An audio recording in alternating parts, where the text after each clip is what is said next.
క్షేమము నీ శాశ్వత జీవము నా జీవిత కాలమంతయు నీవు దయచేయువాడవు కృపాక్షేమము నీ శాశ్వత జీవము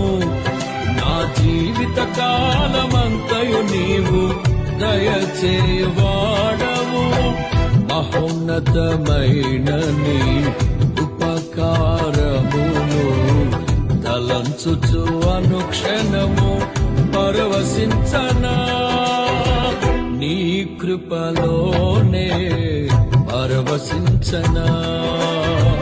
మహోన్నతమైన